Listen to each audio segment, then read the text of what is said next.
Welcome to 247 Real Talk. I'm your host, Julian Perry. It's a pleasure to be here with you once again for another episode of the 247 Real Talk podcast.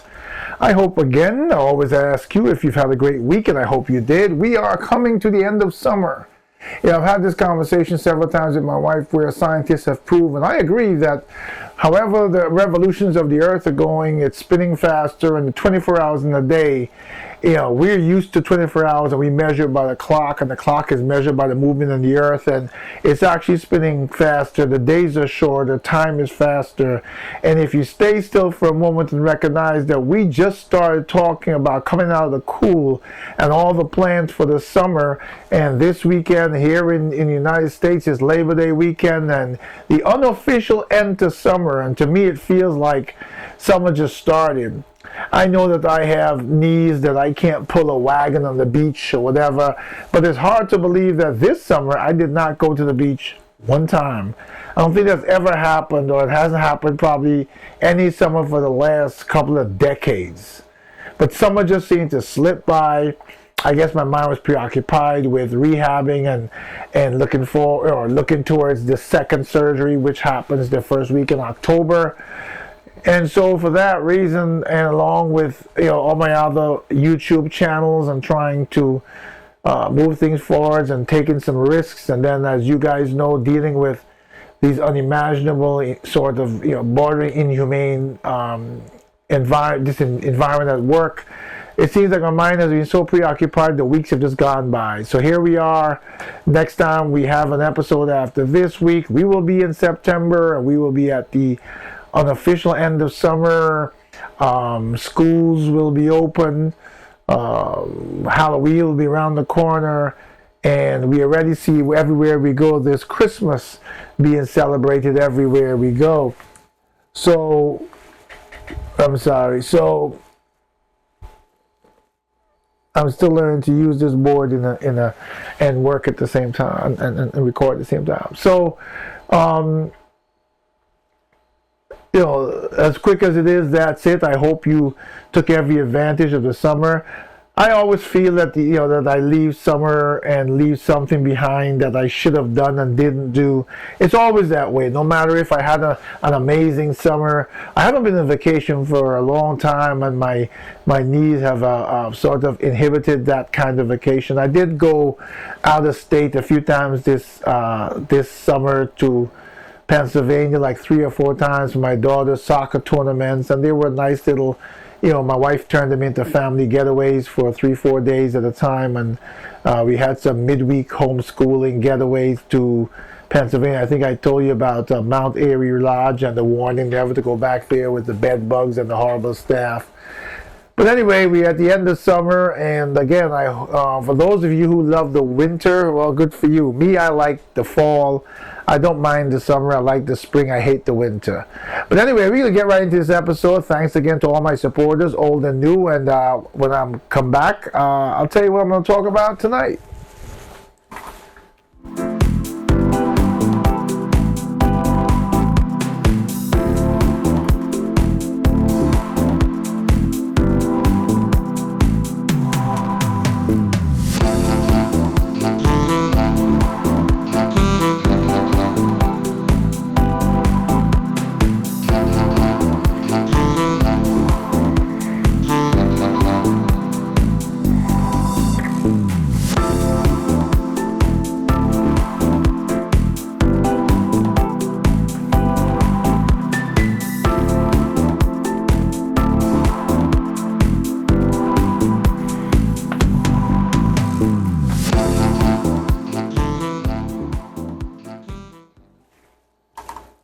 Alright, I'm back. For those of you who saw the video on YouTube, go back and forth between my logo and me. I'm still trying to manipulate the board. As I think I explained to you, this is a new studio, still being worked on. I don't think my board is in the ideal position. I did promise you, and very soon I will show you.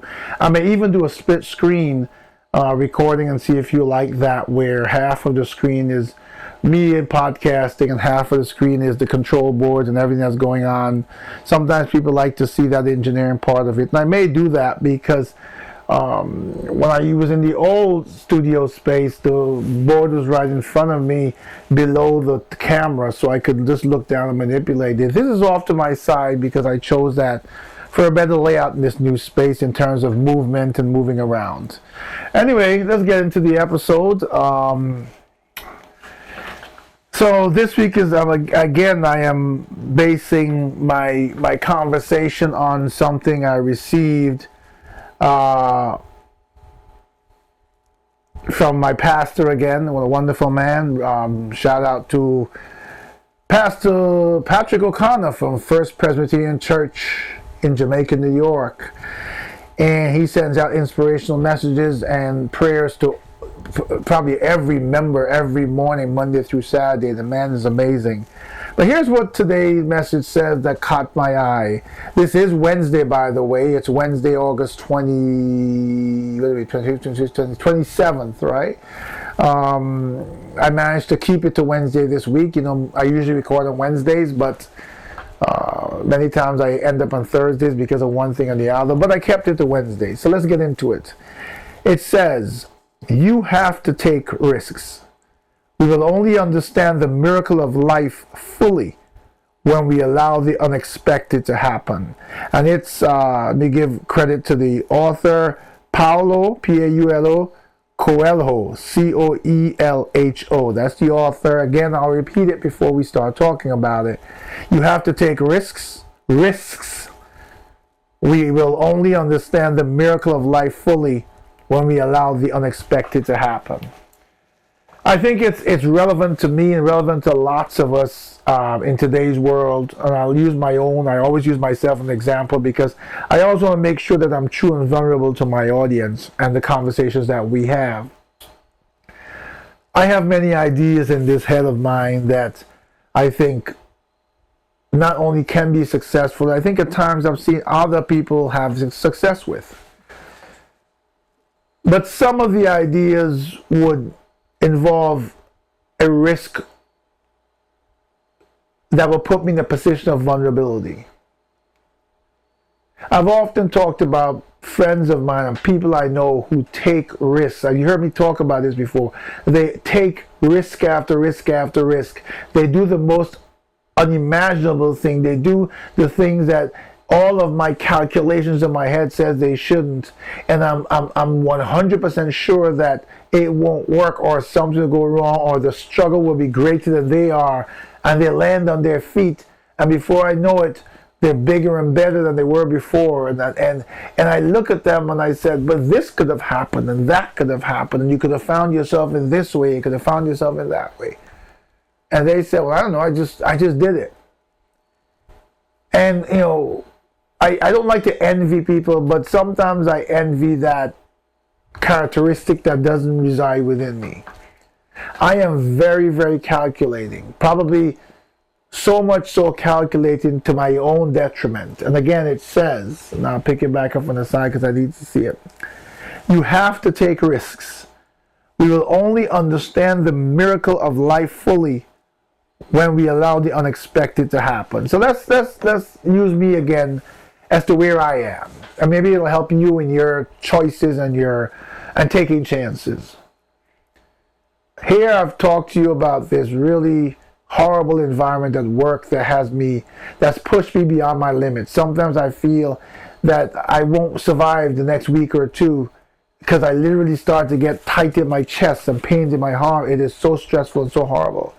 It is a situation where I get up in the morning, when I get to my computer here, there's no joy, there's nothing to look forward to except 5 o'clock. And then as a manager, sometimes 5 o'clock is mythical because I've worked till 10 o'clock in the night. We don't get overtime and we have to get the job done. And I have, let's say 4 years left of my contract.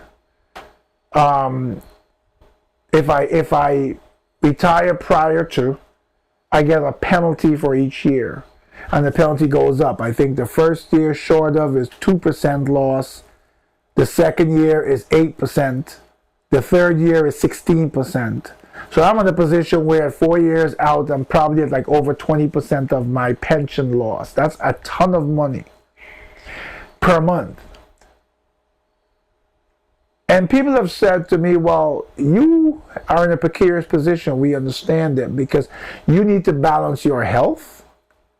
You being alive is to see your young kids, and I had kids in an old age, I told you guys, to see your kids grow up,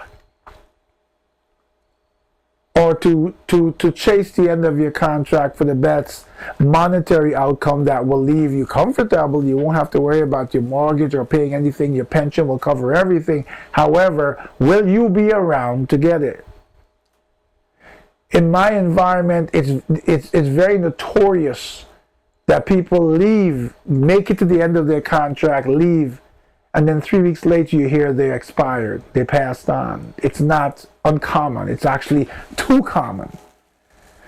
What makes it more common is not necessarily the end of their contract, but it's the type of job where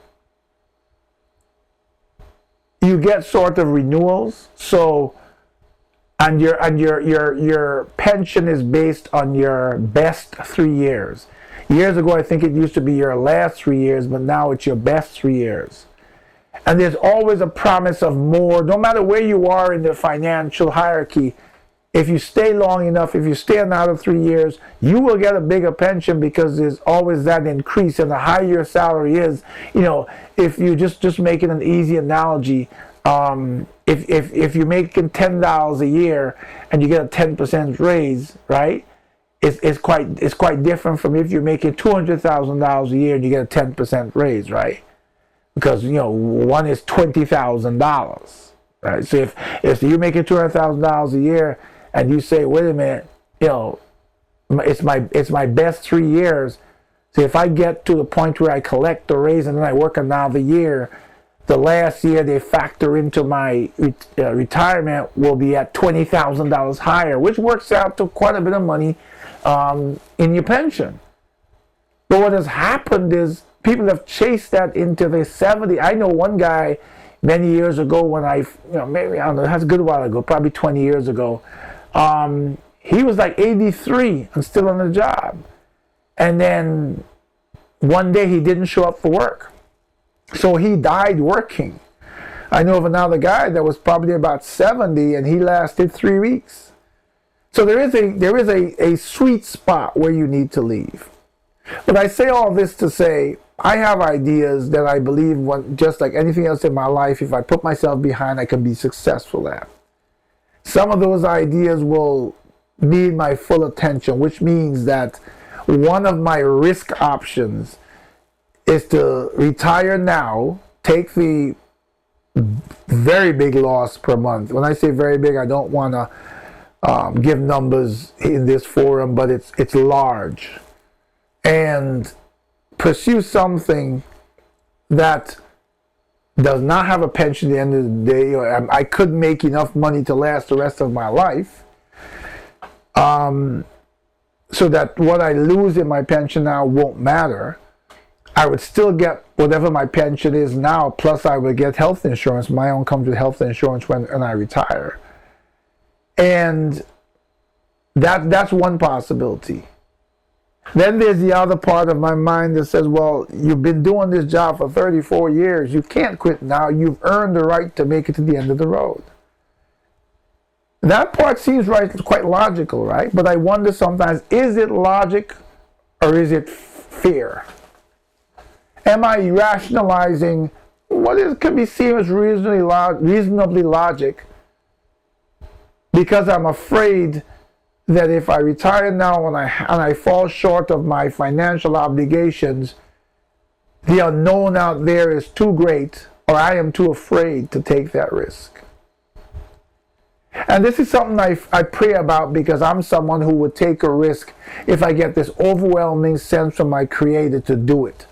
And I've tried to become a better listener to what God is saying to me. I've done this throughout my life. I've done this more and more as I've matured in my life. And I got to be honest with you, it has never failed me.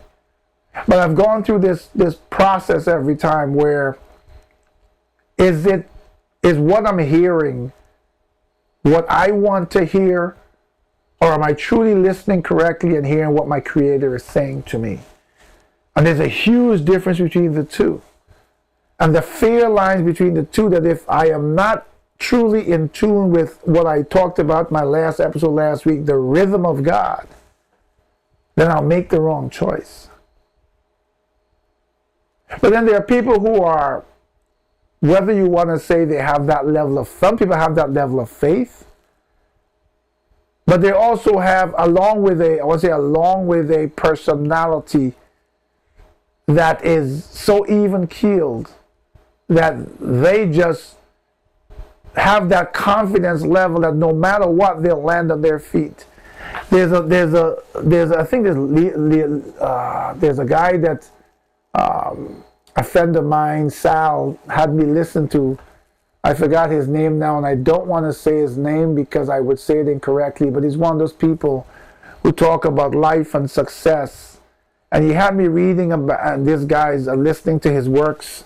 And one of the things he talked about is if you get up every morning and you set out and you sit down and you write out a plan, a confident plan of what you want and you pursue it, you're guaranteed to succeed. The way the universe is designed, you will not fail. And my friend Sal actually follows that, because I've seen him make leaps and bounds and take risks, and I worry about him at times, but he always lands on his feet. And I admire someone like him who does that, who has the courage to do it. And I try to say, is the fact that I am not taking that risk, does that make me a coward? Does that make me sensible? Does that make me less faithful? And this is a journey I'm on now, because I'm at a point of my life where these things that I've explained to you about what's going on at my job and everything else, I think they're not by chance. I don't believe that. I believe sometimes that God puts you in these uncomfortable positions for you to be able to grow and sometimes find yourself and find your next step, your next foot in the sand, and land on solid ground. And it may be that it could be as simple as, this is just strengthening me for everything else in life. And I know, looking at my own life, I know some absolutes that if God gives me life, and if God blesses me with a long life, then there are certain challenges I will face that will require Herculean strength, emotional challenges, etc. And so I believe my Creator is always preparing me for the next step. Maybe He's preparing me for a more discipline in my other social media areas that I think bring value like this in their own platforms. And this is my life's work now, right? What I'm doing in front of you right now is what I see as my purpose for the rest of my life. Something I've prayed about, something I believe that's my calling, that to find topics and to find challenges of other people out there and to have conversations with you and help us grow together. As you know, I was about to quit maybe a month ago or whatever, and then I pivoted because you guys came at me and said, no, you can't. But what I also think is that process I went through of being ready to give up was a process of rebirth, because I think this podcast was going off the rails and being influenced and brainwashed into following what the rest of society is doing, the political environment, and getting so swallowed up that you lose track of your own capabilities, your own powers, your own abilities, your own path that can make you survive in the storm. And we who are part of this conversation, this podcast, are all seeking the same goal. At least I hope we are. That's why you follow me, and that's why I speak with you. And that is in all the noise that's around us, we find the path to success. We find the path to unity. We find a path to supporting each other. So for those of you out there who have the ability to do as many of my friends like Sal and others do, and just take that risk and jump, I applaud you. I can tell you with total honesty that it's a process I'm still working through. I feel it's harder for me personally with my personality, with my levels of anxiety that I pray about each day, and the fact that I have responsibilities. I have young kids, like I said, I've had young kids later in my life, and I want to make sure that within all powers, they wake up every morning, they've got something to eat, they got a roof over their head, they got, they can go. My daughter's an amazing soccer player. She can be in the clubs, which costs money for membership and traveling and uniforms. It's ridiculous. I mean, that's a whole lot of conversation we have to have about what society does and the things that benefit you, how they make them so expensive that either you struggle to achieve the same goal as others, or they price you out. But anyway, my point is, even putting finances and allotting funds that could be used and maybe needed other places and investing it in our children at the risk of other things is a risk. So I guess I do take risks. I just have not gotten to the level where I can take the biggest risk, and that is believing in my ideas and dreams so much that I can walk away from a 34 going on 35-year career, start something new at my age, and be confident enough that I will succeed. Where are you in that process? Have you been living day to day and having these dreams and never seeing them fulfilled because you're afraid to take a risk? I can't sit here and tell you to take a risk, but I can sit here and tell you that you really need to weigh your options, because you need to recognize too that some of the things that you are and we place our confidence in, some of the things that we feel are secure are not that secure. Some of us have jobs that we've been in for the longest while. We feel secure, not recognizing that there are vulnerabilities, there are inherent vulnerabilities. We have seen people that spend years in their job only to get laid off a year before retirement. We've seen people who have gone through their careers and made sacrifices, have a huge 401k and retired, and then the market crashed and they had to go back to work. So I'm here to tell you that I'm working through my process of taking risks because I want to see my imagination and my dreams come true. I'm not going to sit here and tell you to go ahead and jump because I'm still working through it myself. But what I love about this is the people who email me at podcast@247realtalk.net, the people who text me on WhatsApp, the people who SMS text me, are always full of encouragement. They're always telling me you can do it. And when you believe in who you are, whose you are, and you grow, your faith is growing every day. And then you surround yourself with a community of people who uplift. And that is what 247 Real Talk is doing. When I invite you to share and have people join, it's an upward movement. It's not a movement of criticism. It's not a movement to show you what's wrong with yourself. It's a movement for us to recognize what our strengths and our weaknesses, and then being able to navigate life and the challenges so we have the strength not only to survive, but to win. Survival is not enough because that's what society wants us to do, either not survive or barely survive. So I'll go back and leave you with the message that I read earlier, and I want you to take it through with you through this week. I can't believe I allowed my phone to close and I lost. Here we go. Take it with you. It says, you have to take risks. We will only understand the miracle of life fully. And again, miracle of life. Don't pay attention to those people who think they're so powerful that they control life. As I'm speaking to you, I'm breathing. And each time I breathe is a gift. It's part of the miracle of life. So it says, we only understand the miracle of life fully when we allow the unexpected to happen. What's the unexpected? The unexpected is what happens when we take a risk, expecting something, but not sure what will happen. And then the unexpected happens. And we wish we had taken that risk sooner. I'm on the journey. Join me. If you're already there ahead of me, Help me in my journey, and I'll help you. Remember, no matter what we do in this life, at the end of it, the value that we will truly enjoy is what we have done with the time that we've been blessed to be here. Have a great Labor Day weekend. Have a great unofficial end of summer. I hope you had a great summer. Soon it'll be fall, the leaves will be falling, and there'll be a new beauty to life and something else to expect and another chance to chase the unexpected, to find out this miracle of this life. Until the next time, please take care of yourselves and each other.